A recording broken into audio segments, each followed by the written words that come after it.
నమస్కారం, నేను doctor Sarath Babu Neelagiri, arthroscopy surgery in Hyderabad. So ఈరోజు షోల్డర్ ఆర్థోస్కోపీ సర్జరీ అంటే కీ హోల్ సర్జరీ, దానిలో ప్రధానంగా రొటేటర్ కఫ్ రిపేర్ లేదా సూప్రాస్పైనేటస్ రిపేర్ అని అంటాం.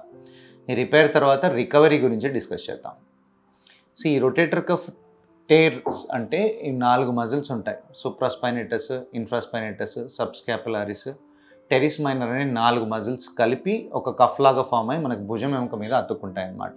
సో వీటిలో పలు రకాల రీజన్స్ వల్ల మనకు టేర్స్ అవుతూ ఉంటాయి. ఈ టేర్స్ని మనం రిపేర్ చేయడానికి ఆర్థోస్కోపీ అనే ఆపరేషన్, కీహోల్ ఆపరేషన్ ద్వారా మనం చేస్తామన్నమాట.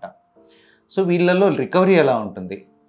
సో రికవరీ అనేది వాళ్ళు ఎప్పుడు మనకి సర్జరీకి వచ్చారు, ఎన్ని రోజులలో మనకు సర్జరీకి వచ్చారు, దాన్ని బట్టి రికవరీ అనేది కంప్లీట్గా డిపెండ్ అవుతుంది. ఎందుకు అంటే వీళ్ళకు ఆల్రెడీ కండ చిరిగి చాలా రోజులు నొప్పి ఉండి, ఎక్కువ రోజులు అలాగే అంటే నొప్పి తగ్గుతుందని వెయిట్ చేసి, మూమెంట్ రెస్ట్రిక్షన్స్ బాగా పెరిగి, ఫ్రోజన్ షోల్డర్ కాంపోనెంట్ బాగా పెరిగినప్పుడు సర్జరీ చేసిన దానికన్నా ఎప్పుడైతే నొప్పి పెరిగింది, ఒక 2 వారాలలో నొప్పి తగ్గట్లేదు, ఎవాల్యుయేషన్లో రొటేటర్ కఫ్ టేర్ అని తెలిసింది, సో రిపేర్ చేసాము అన్నప్పుడు వాళ్ళలో రికవరీ అనేది చాలా ఫాస్ట్గా ఉంటుంది. యూజువల్గా ఆర్థోస్కోపీ సర్జరీ ఈ కండిషన్స్లో చేసుకున్నప్పుడు ఒక 3 వారాలు కండ మనకు కంప్లీట్గా హీల్ అవ్వడానికి, ఆ కండకి ఎక్కువగా ప్రెషర్ ఉండకుండా ఉండడానికి ఒక ఆర్మ్ స్లింగ్లో 3 వారాలు ఇమ్మొబిలైజ్ చేస్తాం. చిన్న చిన్న ఎక్సర్సైజెస్, పెండ్యులమ్ ఎక్సర్సైజెస్ అని కొన్ని ఎక్సర్సైజెస్ మనం ఇనిషియల్ 3 వారాల్లో అడ్వైస్ చేస్తాం అన్నమాట.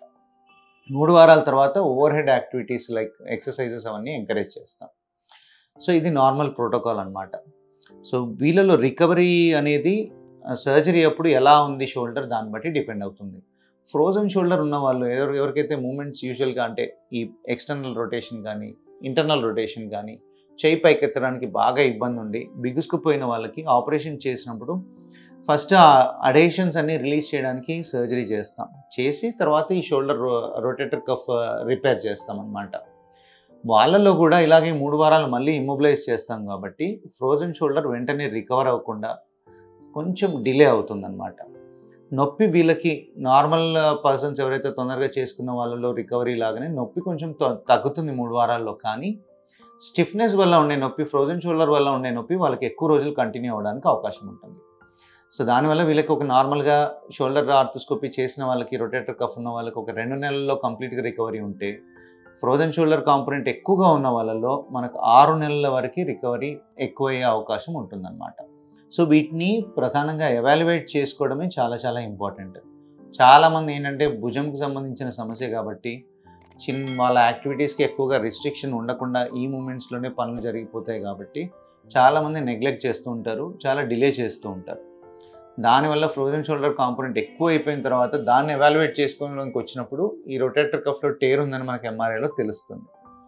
సో ఒక 2 వారాల లోపల భుజం నొప్పి ఎప్పుడైనా తక్కువ కాకపోతే, ఇబ్బంది తగ్గకపోతే వెంటనే ఎవాల్యుయేట్ చేసుకుంటే కనుక, ఒకవేళ టేర్ ఉందనుకోండి, ఎప్పుడైనా కానీ 100% టేర్కి రిపేర్ చేయకపోతే కనుక, సర్జరీ చేయకపోతే కనుక అసలు రికవర్ అవ్వదు.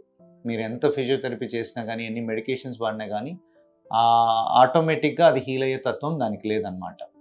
కంప్లీట్గా ఆర్థోస్కోపీ సర్జరీ చేసి రిపేర్ చేస్తేనే మళ్ళీ ఆ మజిల్ వెళ్ళి బోన్కి అటాచ్ అవుతుంది.